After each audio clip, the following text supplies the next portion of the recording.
everyone, it's Prime Time Moff, and welcome to our podcast-only monthly show, Talking Toons, where each month I'm joined by a special guest, and across two episodes we discuss tunes and toys from our childhood. In the first episode of the month, we discuss multiple shows and toys, and then we follow up with a specific show chosen by our guest. Now this one is slightly different. For a kind of Christmas special, we have brought back our first guest, the wonderful Pete from Transformers the Show, who's been chatting to me and asking me questions. So in the first episode, we chatted through the generic stuff, and in this one, we're going to go in deep in a cartoon that I have a lot of love for, and that is the Toxic Crusaders. But before we do that, Pete, thank you for joining me. How are you? I'm very well, sir. Thank you for having me again. It's becoming a regular occurrence. But I'll be honest, the only reason I'm back this time is because I have zero knowledge about Toxic Crusaders. So this is as much an education piece for me as it is your listeners getting to hear what your favourite cartoon was. Well, that's good to know. And I think, you were on with me the very first one, and when we were doing that first episode, we were chatting through different ones. You could see me manually typing all these extra shows, Yeah. and there's the amount of shows that are on there from the 80s and 90s is just incredible. And I could have picked a pile of shows, crazy things like Mr. T's show where he kind of saved kids for the gym. There's loads of stuff I could have picked. I thought I'll pick something a little bit different, and probably the show that or probably the toy, I wouldn't say toy line, but toy kind of merch that I go crazy for when I see it. I pure love Toxic Crusader stuff. I love the colourfulness of it. I love the craziness of it. The cartoon in its own weird and wacky way is special and fun to watch. But it's just a toy line. It honestly gives me so much joy. As I'm looking at it just now, there's loads of bits of it that I'm like, I can't wait to kind of walk you through. So I'm going to give you an overview of the show, right? So since you've not seen it, so I kind of stole this from Wikipedia just to make our life easier, right? So Toxic Crusaders is an American animated series loosely based in the Toxic Avenger films. It features Toxie, the lead character of the films, leading a group of misfit superheroes who combat pollution.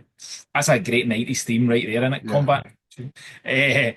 This followed a trend of environmentally considerate animated series and comics at the time, Captain Planet, Planeteer, Swamp Things, etc. It's also an animated series based on R-rated property, so like a proper 18 movie. We were talking beforehand, you had things like RoboCop, Rambo, Police Academy. Police Academy is an R-rated comedy, but then they make a kids' cartoon in it. Anyway, so loads of funness in it. It's a lot tamer, a lot easier. It's only short. It's only 13 episodes long. Has some fantastic guests, voice actors in it. It's got some outstanding producers in regards to the animated, and then there's comics and loads of other bits as well. So, voice actors you'll know. So Greg Berger, who does Grimlock, one of your favourite characters. Yeah. He plays Junkyard Dog, but it's not Junkyard Dog. It's just Junkyard. I always say Junkyard Dog because I think of the wrestler, but Yeah. he plays Junkyard. So I got when we seen him at TFN this year, I got a Junkyard figure signed by him, which he like. I always think it's good to go to the kind of voice actors with little known roles they've played. Because Yeah. obviously he's here for Grimlock, so everybody's going to tell him Grimlock Yeah. stories or Skyfire or somebody else. Talking to these people about something that's totally out of it really takes them out because it's like I've said this same Grimlock story 17 times in the last hour. So you ask them about something that's totally different, they just light up. So when I met him in 2019, I chatted to him for a good 10 minutes about Toxic Crusaders, and I was like, this is amazing. So this time round, I thought, there's been figures released in the last few years I could get some signed from, which was pretty cool. So you've got Toxie is the main good guy, the main bad guy, and you appreciate my love for it when you hear his name, Dr. Moff. So when you can hear your name and stuff, like when I got a wee bit older with Star Wars and I realised that it was Grand Moff Tarkin and you had Dr. Moff, I get excited going, oh, it's Moff getting represented in evil ways. Like Moff's always evil. I don't know if I like that idea of it.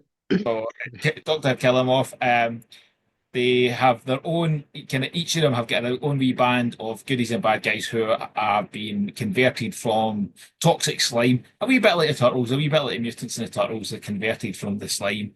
And the classic piece from 90s stuff. A full army of foot soldiers called Radiation Rangers that meant you could army build the crap out of toys, which was always a classic as well. So there's a pile of people involved in it. The show also was had the very famous Chuck Lorre, who does like Laurie, I think his name is actually, who kind of does loads of TV stuff like Big Bang and Two and a Half Men stuff. Yeah, But he did loads of cartoon stuff in the 90s, which is pure surreal to kind of look back and you see his name come up and you're like, he's like so famous for sitcoms now, but actually in the 90s heavy into cartoons. he did. So Yeah. so that's it, the cartoon. The cartoons, I say, cartoon's good, but I never saw the cartoon when I was. I think I saw maybe one or two episodes, but I never saw lots of it. I fell in love with the Toxic Avenger movies first. Through in the 90s, Channel 4 became like one of these channels. It just aired all this kind of stuff that was perfect for kind of our age group. So you had like all the anime stuff. I remember like Akira and things like that getting aired. But they also on Friday nights they aired the trauma movies. So you had like Class of Nukem High, Toxic Avenger, loads of stuff that is right up my street. Proper B movie horror stuff, Mm. gory, bad jokes, but like good bad jokes. Stupid things. And Toxic Avenger was always a favourite. And then I had seen the toys when I was a kid. And then I just fell in love with the stuff. When I first got to properly see the show, I was like, this is great. Like it's got jokes in it that are clearly aimed at adults. That kind of Springfield Simpsons and Muppet style of let's have some jokes that are aimed at adults. It'll go over kids' head, but when you rewatch it, it's really good. It's got another thing that I like in kind of shows like this where it's self references itself and makes comments that are just like, wait a minute, this is so stupid. Like it. There was loads of issues with the trauma movies and movie producers. So, like when Toxie's changing into his Toxic Crusader role, he's transforming as like into something hideous. A school music teacher and a movie producer, and it converts like three times before I go. And it's just stupid things like that. So there's loads of silliness about it. I still love the trauma stuff. I love Lloyd Kaufman, who does it, is just like such a go-getter in terms of the work he puts in to get his stuff out there and do stuff with it. And when they did, the first time I saw the full show, so they released it three times in DVD. So the first one was like a super edited first three episodes into a movie. Then they did a four episode special, and then they finally released the full set. And he introduces every one of them and like just tells you all the stories about like the challenges they had, getting it was Playmates that did the toys. They've got a very, very top Teenage Mutant Ninja Turtles vibe about them.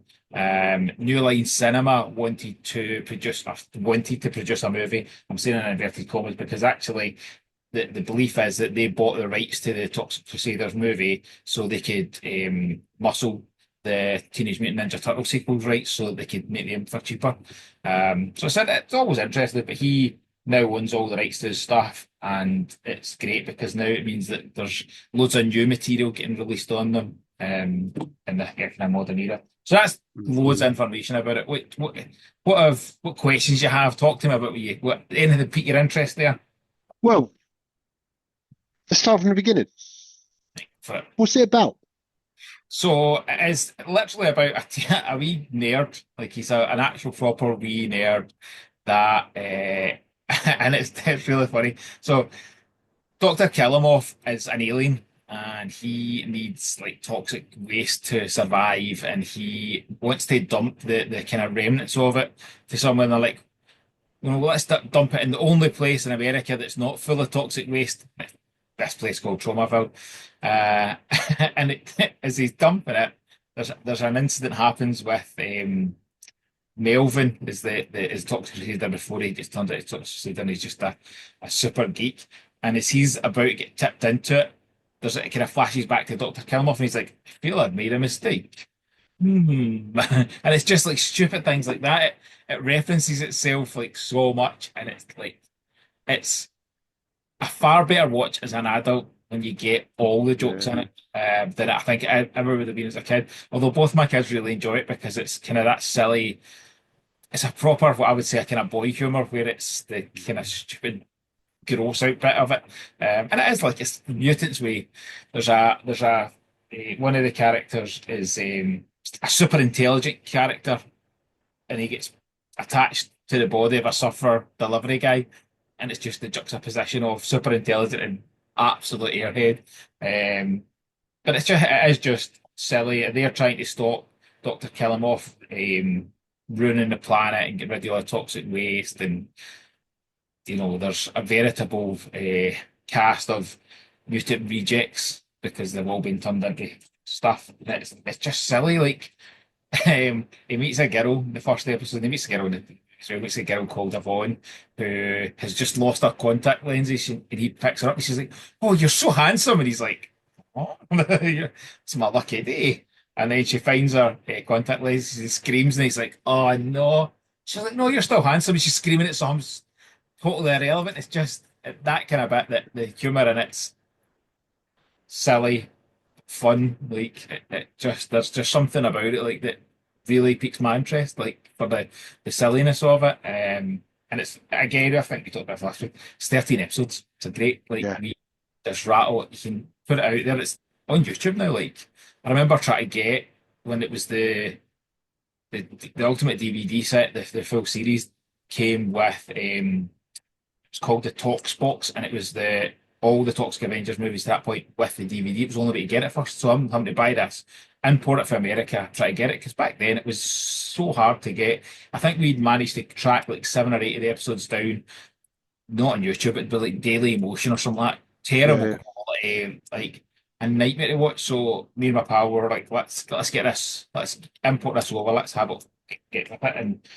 and we go over it, and it was like this is a joy to watch. We sat and watched it one like Friday night, just get beers in and just sat and had such a laugh. And we did that with loads of shows because I think I talked in the last one about um, Garbage Pail Kids had a cartoon that had been banned, never ever made it to air because the soccer mums in America were like, can't have TV shows like this.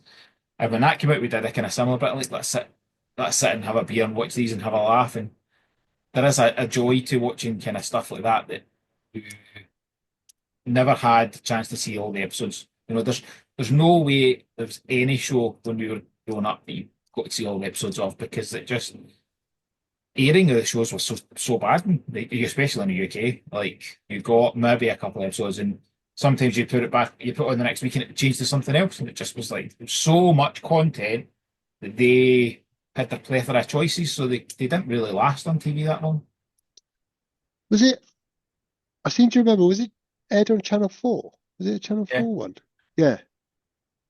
When did it? What? Early 90s, late 80s, early 90s? No, it was early 90s. So it started in America in beginning of 91, and then started to air around the globe. I believe we got it kind of 92, 93. I don't think we got it quite as early. Canada never got it to 92. I reckon we probably were 92, 93 before we actually got it. Which at a point, as I say, I was kind of not really hunting cartoons to watch Yeah. or things. But and now I look back and go, it's such great. And I like this is I've never leaned into merch like I have with Toxic Crusaders.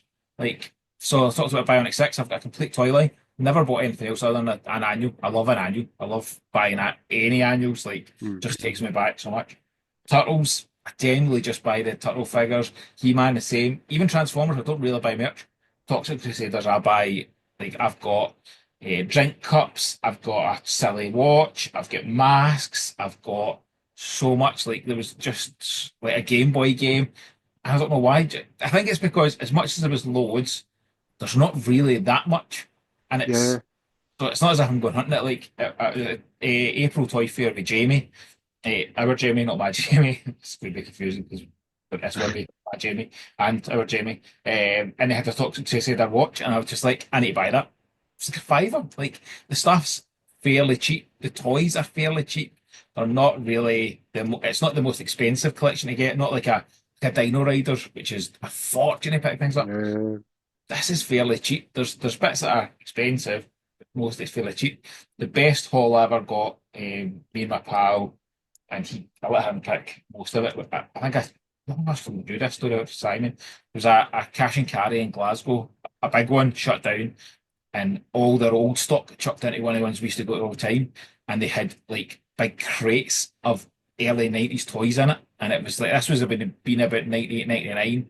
And I used to go through and see them once a week. I would get my dad's car, drive through, go and meet him, pick him up. He was living in Glasgow at the time. We'd go hit a couple of shops up and have a wee date ourselves because I always had a day off uni. So this whatever day it would have been, say Wednesday, we turned up to this cash and carry, and they put these new bins out. And they knew as they chatted to us all the time, they're like, "There's new bins usually like upstairs." And I'm like, "All right." And it was huge crates worth of 80s and 90s stuff. I bought all the Transformer stuff I could. And there was a pile of Toxic Crusader stuff. So he got every single figure and 3 out of the 5 vehicles that had been released, like dirt cheap. I took one of the vehicles. I took the kind of one I thought was the coolest. You Toxie, and I took to kill him off, and I was like, "That's enough for me." And I now always go back and go, just bought them. I mean, I got the turtle stuff was good, but sorry, the Transformer stuff was good, but it was just like this is mad, and it's bright, garish colours. You know, like your turtles boxes were kind of dead bright and Yeah. colourful. This was like that, but even more so. It was like proper little Yeah. shells that put on it, man. It was mental. And the It, figures are mad. The figures are kind of glow in the dark, black light gems. Like that whole shelf. My Jamie, my son Jamie, probably the easiest way to put it. My son Jamie loves coming in to my garage space, where I've got the primetime headquarters, and putting the light off and seeing all the stuff that glows. And that shelf is like 80% of it's glow in the dark. There's something glow in the dark on every one of the figures. And then all the new kind of modern ones they've done. So they've done reaction, Super 7 did reaction figures, Super 7 have done ultimate figures. Then there's another company producing kind of modern versions of the original figures. They all have something glow in the dark. And that shelf just is like, it's like it's been covered in toxic waste. When you switch the light off, you're like, whoa, this is well, mad. and that's the kind of I guess, and I use it affectionately. I guess the word gimmick, right? Yes. Because Yeah, yeah. they want to they wanted obviously wanted to mimic the toxicity Yeah. uh of him. Was there any just getting kind of onto was there any written media? I can't. Yes. Right. It, So there was here we a go. UK and a US comic. So the UK comic was done by Fleetway and it had 10 issues. The US had 8 issues. 3 of those issues were written by our good friend Simon Furman. So he wrote the very first issue of Toxic Crusaders. Again, I've got that signed because like I was like in the same way as I say with Greg Berger. I have tried to every time before the last few years when I've got to know Simon from interviewing him.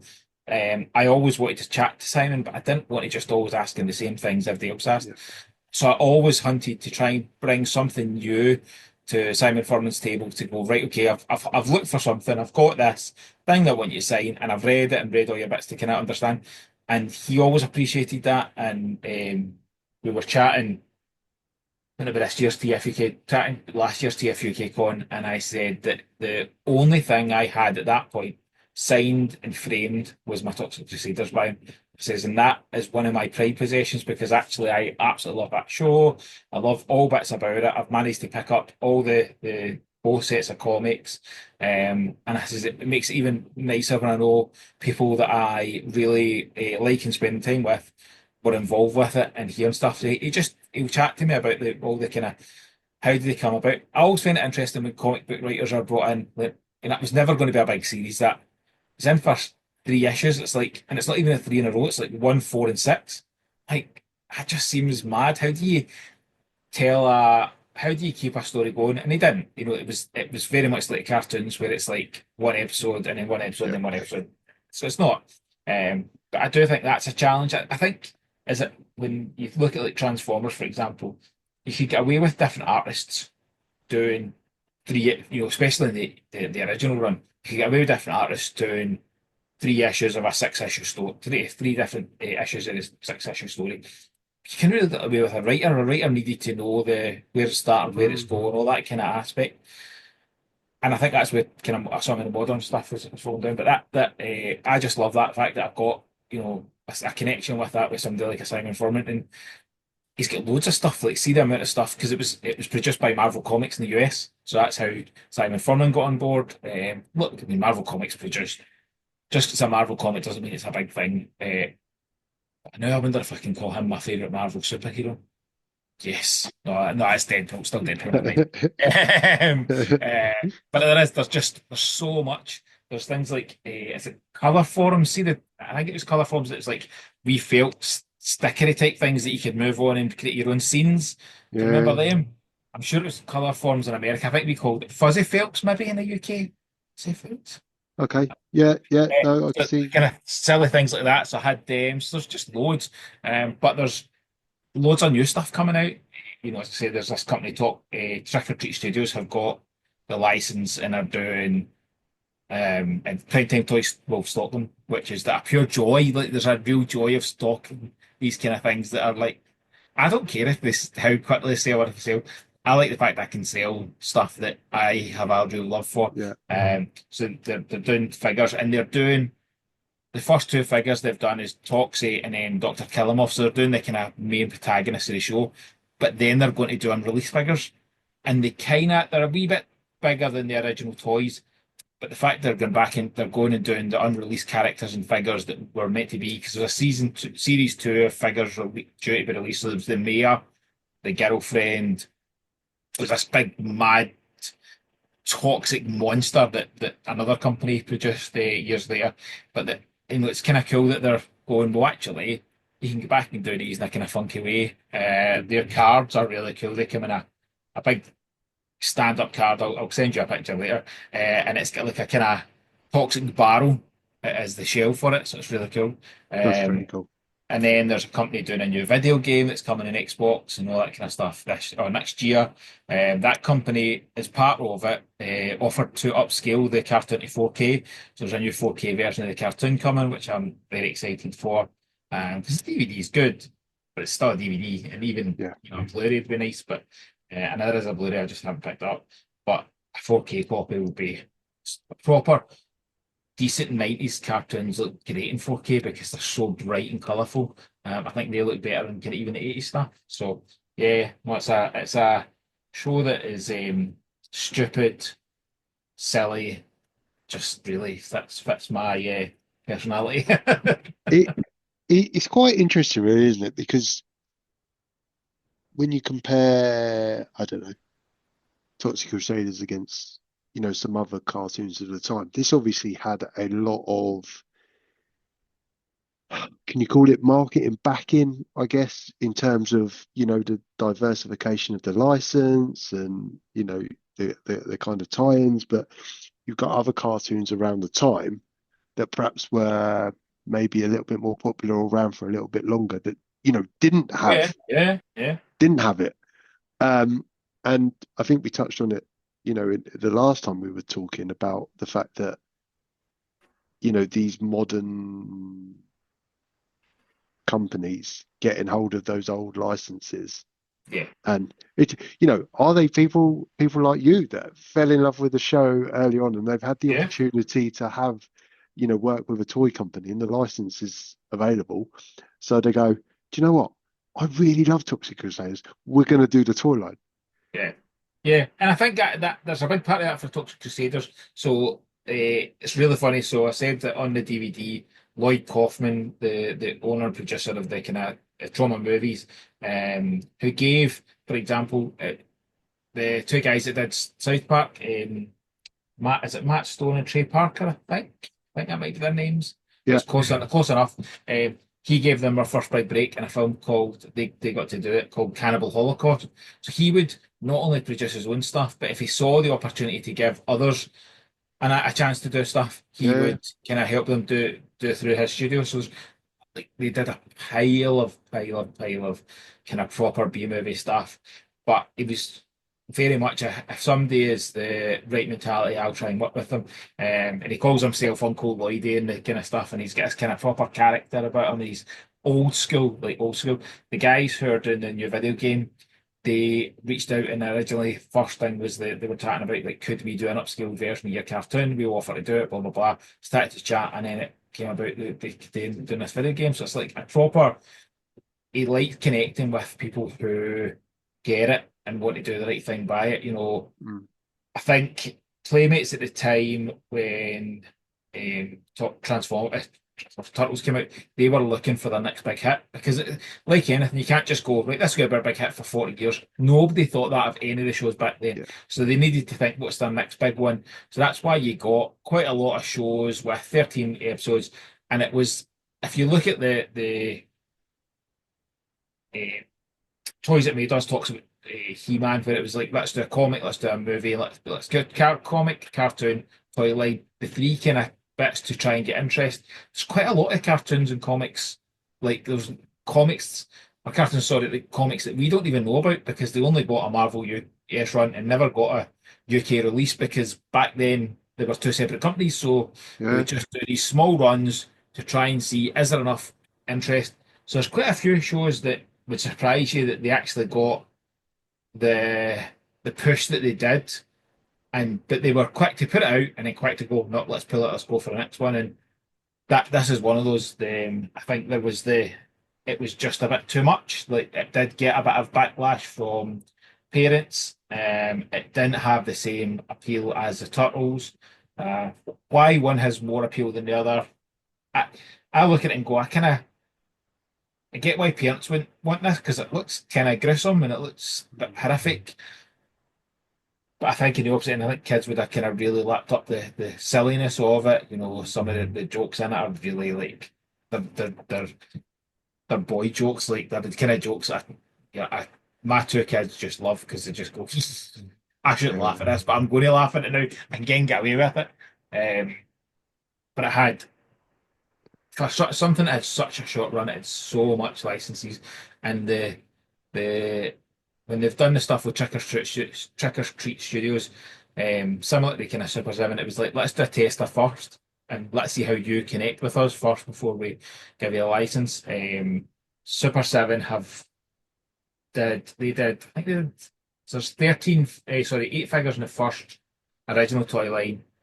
Super Seven's reaction had like 5 figures, and they're like, we'll do a wave two. Never done a wave two, but and then they did an Ultimates with 3 figures, and then they've done. I'm just looking to try and remember now. One, two, three, four, 5 repaints of the Toxic figure, just like it's like, and I'm like, I'm terrible. I just buy them all. Like, I'm just like, yep, yep, yep, yep. Because there's so little merch, like in terms of like I've got the vast majority of the merch and it's on one shelf. Like Yeah. I don't have it like there's nothing else I've got that's like that. Like in terms of quantity for merch and stuff, if I might only have one shelf for Bionic Six, but it's just the toys. If I bought merch, maybe there'd be more. Fucking He-Man's on multiple shelves, Turtles on multiple shelves. Yeah. But he does like to when somebody does it right, he's quite happy to give them the kind of stuff. He talks the Trick or Treat Studios who did the kind of more modern figures are now doing things like Trick or Treat candy bales and masks and all these kind of other funky stuff. And the one I'm playing with my desk, I've got one on my desk, but one of the shop floors as well, to get a Funko Pop. And I just am like, I just buy it. But the really nice thing with it is, so the guy that I said, my friend, who when we came in, we sat and watched the full bit.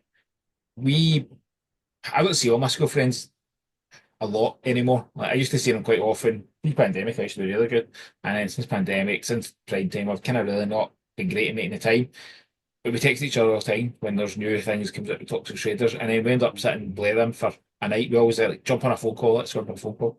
And we live in really quite a distance apart, not like you and I distance, but a decent distance apart. But it's not just that like a beer. It's not quite as easy. He doesn't Yeah. drive, and it just makes it challenging.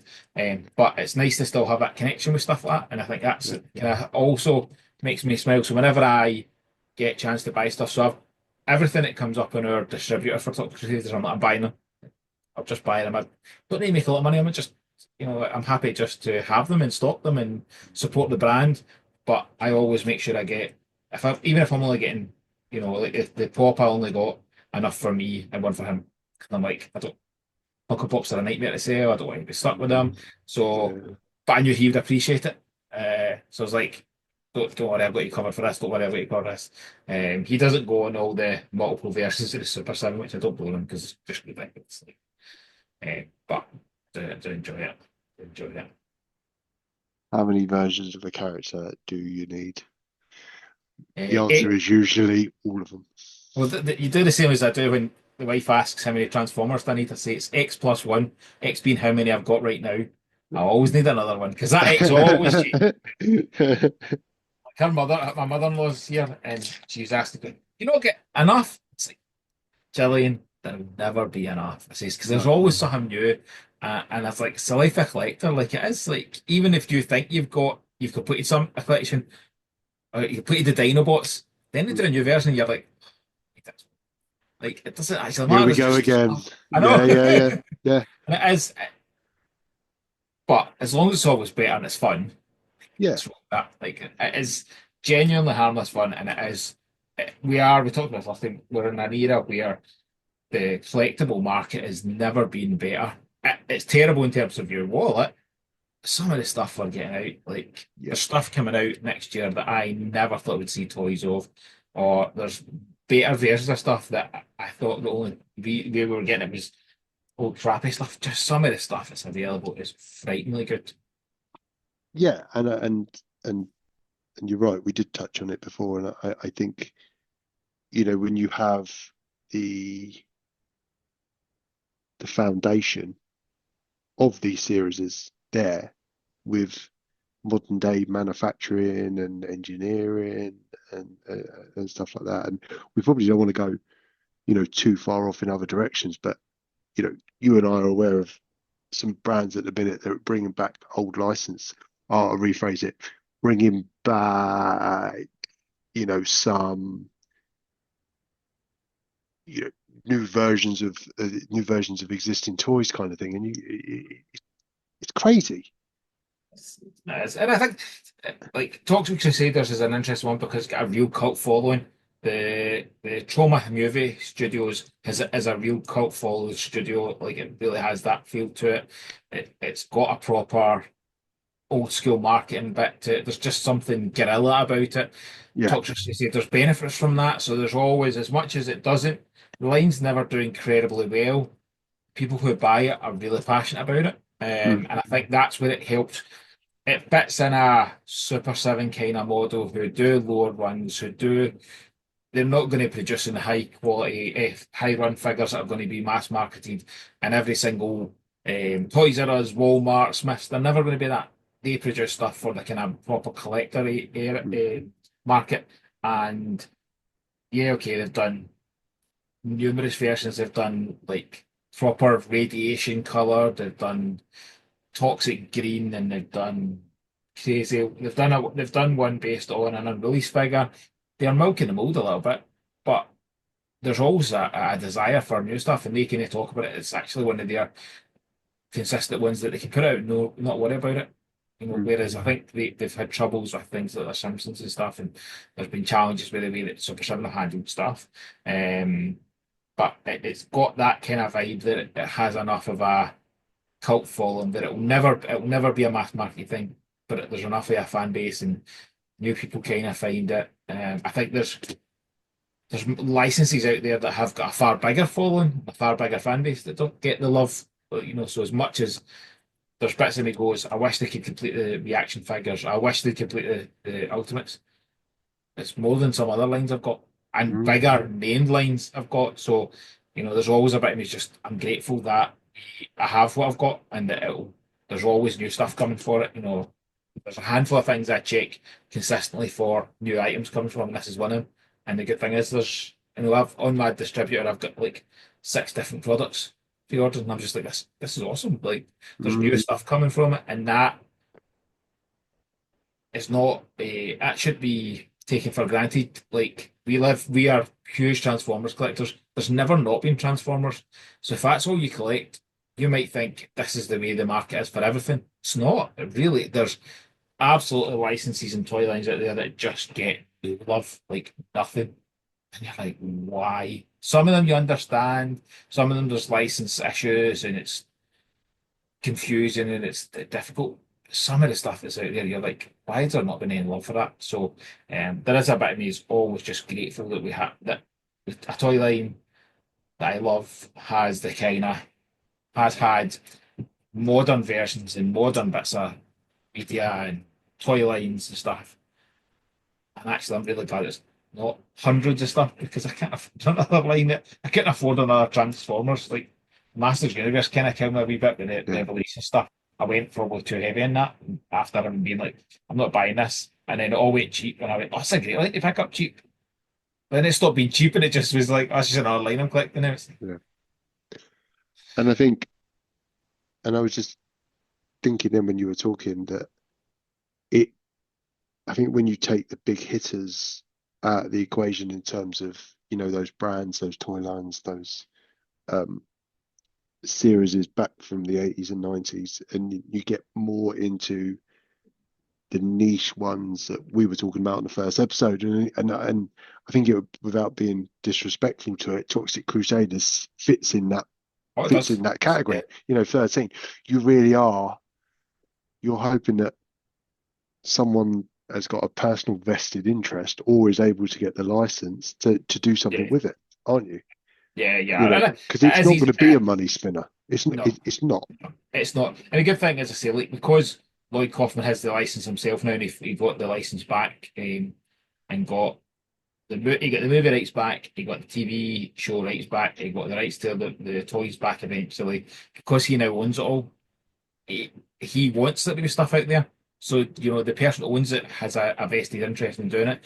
Not like Hasbro must own the rights to hundreds of things. Like really, or the amount of stuff they bought in the 80s and 90s where they bought the license to distribute stuff and then bought that whole license, like they'll own stuff that is just frightening. When they did a panel, so this year just or last year, where they kind of showed the history of Hasbro stuff. The amount of stuff they have that you're like, I didn't even realize they had that. They bought the Kenner license, Kenner as well. That's why they've got things like Mask and stuff. But the problem that they have with some of the stuff is that they the distribution rights for with the TV show or with another company, and somebody with somebody else.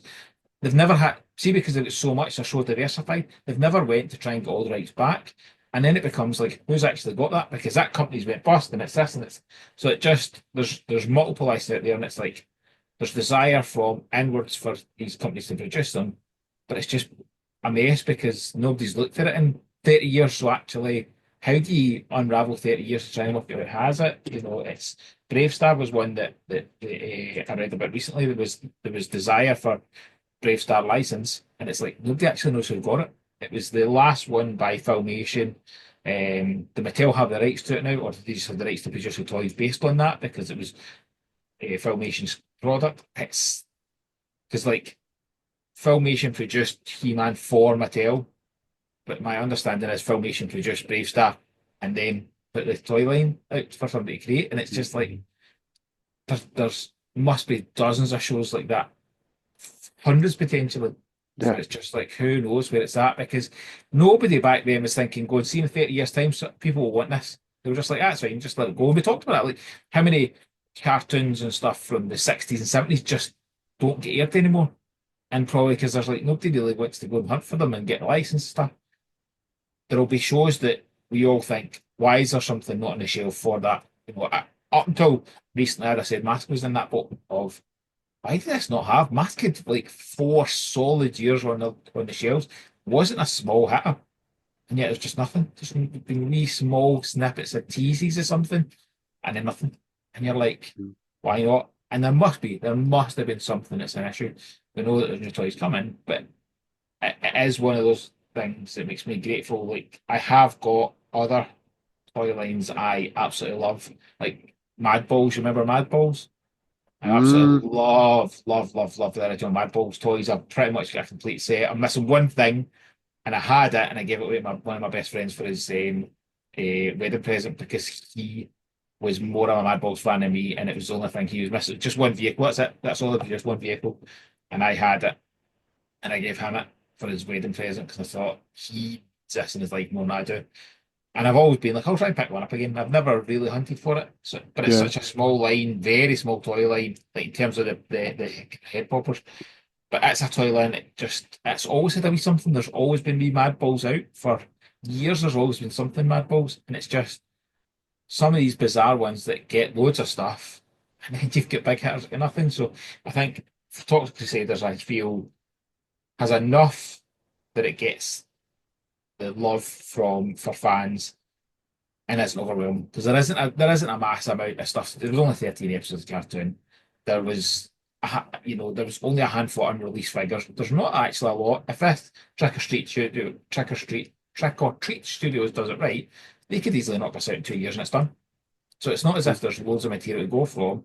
So actually, to be slow burning with it, take the time, getting things out, totally fine. Like there isn't a rush. Whereas, you know, if you go and do a mask or something like that that's got 4 years worth, it's taking forever to try and catch up and try and re-release and what you do, and you're never going to do it. I mean, Transformers is never completely redone G1, like never. No. As Jamie will Well, tell you, Throttlebots. well, the current classified line of GI Joe that Yeah, Hasbro are doing, they seem to be doing that. Have been doing that for years, and there's yeah, no sign of slowing down.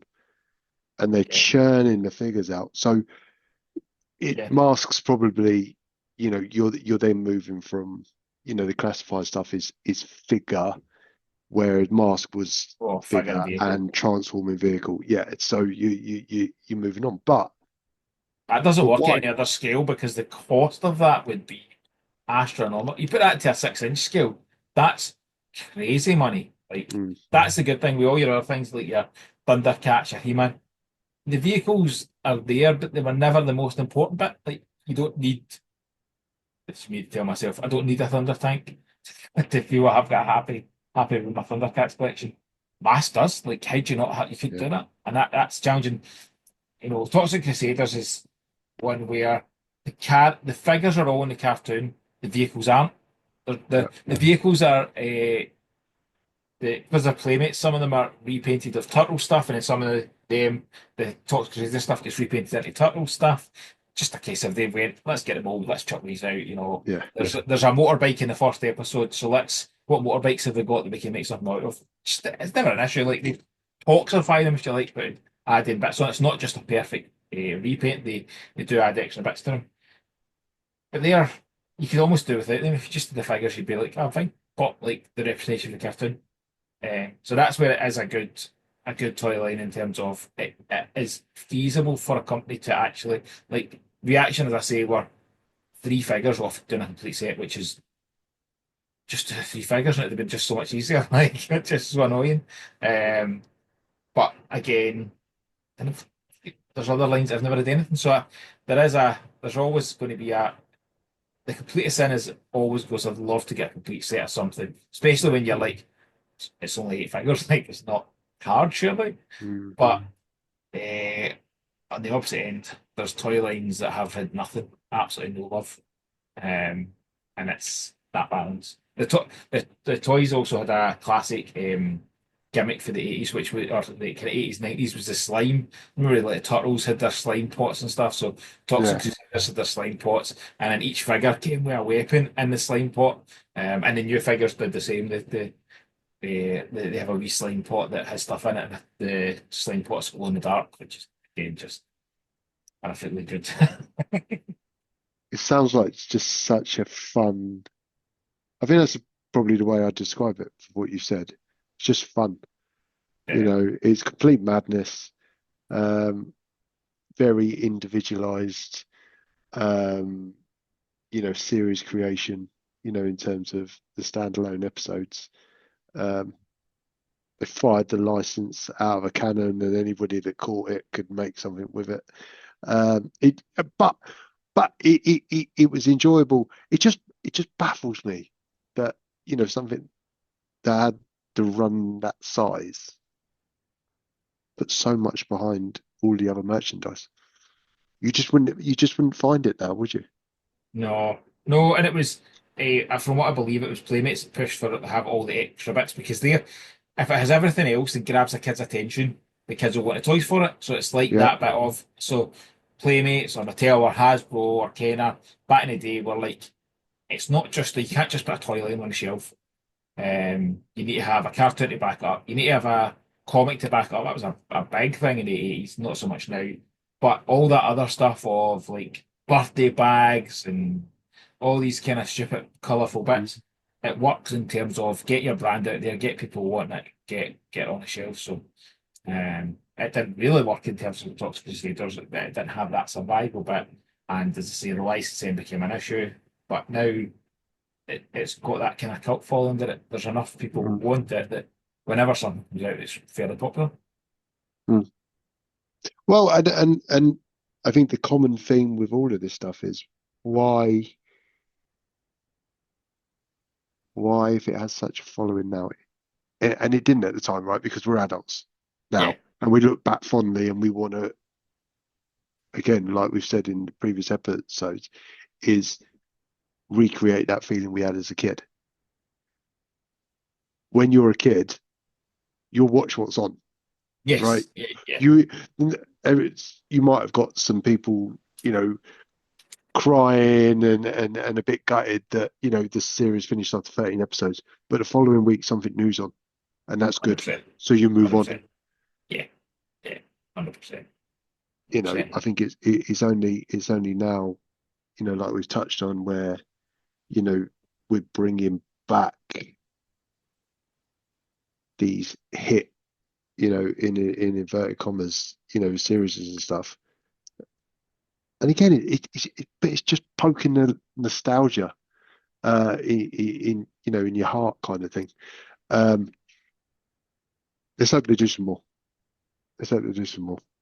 Um, I just it'd be nice to see him do a modern creation of Toxic Crusaders, wouldn't it? But is it Yeah, would it fit these days? Probably not. no, I don't think it would. I think it would fit if they did like an adult version of it, like an adult kind of cartoon that would have aimed at the actual kind of fan base that's there now. Like, I don't think it's ever going to grab a new fan base, but could it work by going to its current fan base? And I think that's the thing. There's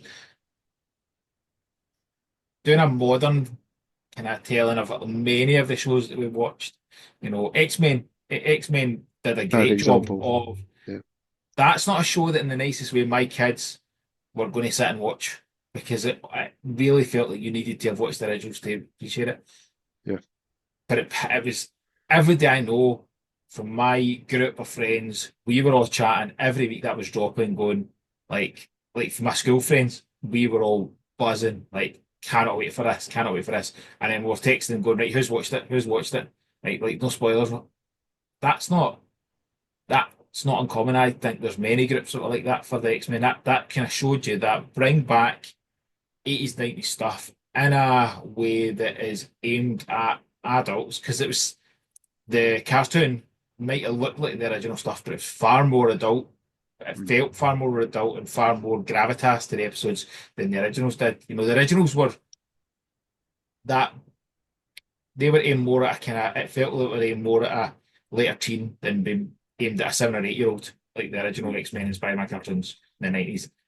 These were aimed certainly not even aimed at that group. I think they were aimed at properly aimed at us. And it shows you that it is possible to bring that stuff back. And there was a lot of chat after that from a lot of people I know talking about like what's next, what other franchises are we going to get in that kind of style? How much would you love proper Transformers that's in that style? How much would you love Mask coming back in that style? And Mm. I don't think there's anything that we would say no to. You'd be like, I'm up for it. Love to see Yeah. it. And and again, I think it's using that same concept that we've been saying with perhaps the modern toy lines is keep the foundation of it, just tweak it for modern day, whether that's we see it with the toys with the engineering, but if it's the writing now, if it's modern day scenarios, or anything, keep the concept of Mask. But Yeah, why wouldn't it work on a 6 to 8 episode run? I know. No. Because I think I don't think I don't think we have the same, it has the same impact anymore. I do feel like it's the media leads the toy lines rather than, back when we were younger, Yeah, yeah, the toy yeah. lines led the media. No, I think Um, you're right. I think that's a big shift from your kids to now. Like that, it's definitely that way. And I'm looking over your shoulder. I'm thinking another show that did the same recently, the Masters Universe stuff on Netflix. That was aimed. That was us. That was aimed at us, not aimed at kids. That was you're a fan of Masters Universe growing up. This is what you need to watch now. yeah, I mean, there is no Masters Universe cartoon. It's not the greatest. Like, call a spade a spade. It's not the greatest storytelling. It was clearly just a toy of the week, but yeah. it was brilliant for what it was at the time. That new version was like, let's tell you a real story. Let's create a story through, a story arc, and it was brilliant for that. And Mm, actually, it just again shows that there is potential for that. And I know the toy line when it first came out, people were like, "This is cool," and then it dipped off again, and then it's picked up again. Excitement. I do think there's probably a challenge on how do you hit the reason people buy stuff is for nostalgia. Like that's why we buy a lot of the stuff is the nostalgia we have for the originals. If you're purely basing it on a new thing, does that lose that? mm. There is a challenge. But I think we've talked loads. We've talked loads about this, and we could easily talk more. And I'm sure at some point we'll get you back on again. I think it would be good for us. Maybe the next time we do one, we should maybe pick something neither of us have really watched. We'll do like a watch along and get a bowl of cereal and treat it like an old That Saturday would be morning wicked. school. Yeah, that Um, I'm in, mate. I'm in. and That would be. I think that there's joy. So like I genuinely, I've said this to you already. Like I love watching old cartoons. I really love finding old cartoons I've not seen or I've not watched in years. It Yeah. just like I need to sit and watch this and watching two or three. So I'm sure we can do something for that in the future. But thank you so much again for joining us. Thank you so much for spending time with me chatting through stuff that we kind of love to chat about. Um, where can people find you, Pete? They can find me on the YouTube with three compatriots. We have a little Transformers YouTube show that is live on a Friday night at 8 p.m., where we talk about the latest news, what we picked up, and a variety of discussion topics. So if you like all things transforming plastic robots, tune in at 8 p.m. and give us a watch. Magic. Thank you so much. And from me, thank you so much for watching. 2024 has been a joy with the growth of our YouTube channel, not to the extent of your YouTube channel. We're a small fraction of your numbers, but we're growing, we're kind of finding our feet. We've got some nice plans for 2025, so we hope to see you all in 2025. If you're listening to us on Christmas Day, hope you had a really good day. Hope Santa was good to you. If you're listening to it afterwards, why weren't you listening Christmas Day? Thank you so much for listening, and we'll see you again on the next one. Bye for now.